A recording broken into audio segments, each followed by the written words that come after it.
जय श्री राम, जय हनुमान संकट मोचन कृपा निधान। आज जो है हम लोग दुर्गा पाठ का कीलकम के बारे में पहले संस्कृत में सुनेंगे और फिर बाद में उनका हिंदी अनुवाद सुनेंगे।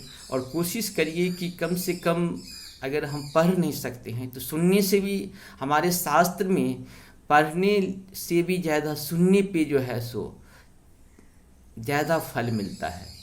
क्योंकि वेदों में कहा गया है कि शास्त्र सुनने का चीज़ है, पढ़ने का चीज़ नहीं है। इसीलिए हम सबों को चाहिए कि हम अगर शास्त्र को पढ़ सकते हैं, सुना सकते, किसी को सुनाइए ज़रूर अपनी शास्त्र को पढ़ करके। और इसे सुनने से ही हम लोगों को बहुत सारा लाभ होता है। इस लाभ को हम सबों को उठाना चाहिए और अपने बच्चों को भी इसमें धीरे धीरे करके जोड़ना चाहिए। क्योंकि आजकल के बच्चे जो होते हैं वो इंग्लिश मीडियम में पढ़ते हैं, बहुत ही ट्रेडिशनल हो गए हैं। उन सबको भी अपने शास्त्र के प्रति, अपने धर्म के प्रति, अपनी सनातन के प्रति जागरूक करते रहना चाहिए। क्योंकि हमारा ही एक सत्य सनातन धर्म है जो अमर है। और धर्म की जहाँ तक बात करें, धर्म तो सिर्फ एक था, एक है और एक ही रहेगा। वो सत्य सनातन वैदिक काल ही है। इसके बाद जितने भी जो अपने आप को धर्म कहते हैं, धर्म का अर्थ भी उनको पता नहीं है, लेकिन अपने आप को धर्म कहना शुरू कर दिए। धर्म का मतलब उनको पता नहीं, लेकिन अपने आप को धर्म कहते हैं। इसीलिए इस बात से हम लोगों को हमेशा सजग रहना चाहिए कि भगवान का, प्रभु का, माता का, पिता का हमारे ऊपर बहुत बड़ी है। हमारे पूर्व जन्म का बहुत अच्छी कीर्ति थी कि हमें भारत जैसे देश में जन्म हुआ। और जन्म ही के साथ साथ और सत्य सनातन के रीति रिवाज में मेरी जन्म हुई है। मैं इसकी पालन करें तभी हमारी मुक्ति है। क्योंकि हमको इस धरा के बाद भी बहुत सारे धरा पे जाना है। इसकी मुक्ति हम लोगों को माता के चरण से मिल सकता है, मिलता ही है। इसीलिए हम लोग आज कीलकम का पाठ पहले संस्कृत में फिर हिंदी में सुनेंगे। अपने भी सुनिए और दूसरे को भी सुनने के लिए प्रेरित करिए। प्रणाम। ओम नमः चंडिकाये मार्कंडेयवाच। ओम विशुद्ध ज्ञान देहाय त्रिवेदी दिव्यजस्तु श्रेयः प्राप्त निर्विदां नमः। सोमार्तधारिणी सरमी द्वितान मंत्रेन्दान भी कीलकम सोपी क्षेम वा प्रोति सत्तं जाप्य तत्परः सिद्ध्यन्तु जाटनी नादनी अस्तनी सकलान्यापि एतेन स्तां देवी स्तोत्रमात्रेण सिद्ध्यति। नो मंत्रो न साधं तत् न किदैव विना जाप्येन सिद्धि सरमुचाटनादिकं समक्राने विसिद्ध्यन्ति लोका। साङ्गम्याङ्घ्रः कृत्वा निमन्त्रां सह सरमेकमिदं शुभम्। अस्तोत्रं वै चण्डिकास्तु तक्षुक्तं चकार स समाप्तर्न च पुण्यश्च त्वां यथार्मृतं। सोऽपि क्षेमो वा प्रोति सरमेकं न सांसाय कृष्णायाङ्गां चतुर्दशस्य समाहितः। दादाति प्रतिगणादिनानिधि सा प्रसिद्धि तथं रूपेण किलेन महादेवेन कीलितं। यो निष्कलां विधायेनां नित्यं जपति सङ्घस्फुटं स सिद्ध सह गणः सुविगन्धर्वो जायते। नैः चावाप्यार्धस्य भयं कपिलो जायते। नापमृत्युवै संयाति मृत्यो मोक्ष वनाप्नुयात्। ज्ञात्वा पारं वेद कुर्वीत् न कुर्वाणुपनिषति। ततो ज्ञाते विसम्पन्नमिदं प्रारम्भेते बुधे। सौभाग्यादि च यत् किञ्चित् दिश्यन्ति ललनाजने। तत्सर्वे तत्प्रसादेन तेन जाप्यमिदं शुभम्। शनैस्तु जाप्यमानो सम्पत्तिरुच्यते भवेत् समग्रमितः प्रान्वितः। ऐश्वर्यप्रसादेन सौभाग्यमार्गे सम्पदं। शत्रुहानि च परो मोक्षे अस्तु तेनो शां किंजन। ओम इति देव कीलकम स्तोत्र संपूर्णम।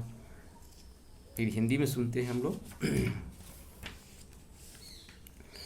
ओम नमः चंडिका देवी को नमस्कार है। मार्कंडेय जी कहते हैं, विशुद्ध ज्ञान ही जिनकी शरीर है, तीनों वेद ही जिनकी तीन दिव्य नेत्र हैं, जो कल्याण प्राप्ति के हेतु हैं और अपनी मस्तक पर अर्धचंद्र का मुकुट धारण करते हैं, उन भगवान शिव को नमस्कार है।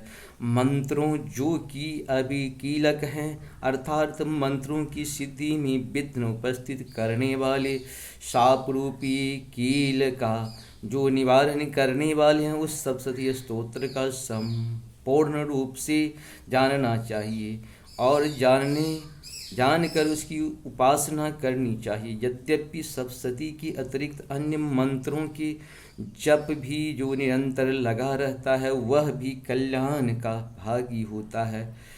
इसके ही उच्चाटन आदि कर्म सिद्धि होते हैं तथा उसे भी समस्त दुर्लभ वस्तुओं की प्राप्ति हो जाती है। तथापि जो अन्य मंत्रों का जप न करके केवल इसी सप्तशती नामक स्तोत्र से ही देवी की स्तुति करते हैं, उन्हें स्तुति मात्र से ही सच्चिदानंद स्वरूपिणी देवी सिद्धि हो जाती है।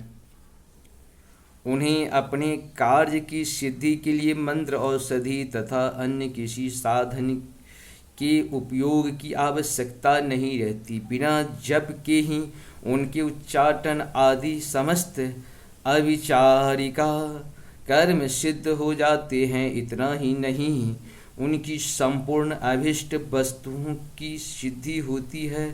लोगों के मन में यह शंका थी कि जब केवल सप्तशती की उपासना से अथवा सप्तशती को छोड़कर अन्य मंत्रों की उपासना से समान रूप से सब कार्य सिद्ध होते हैं, तब इनमें श्रेष्ठ कौन सा साधन है।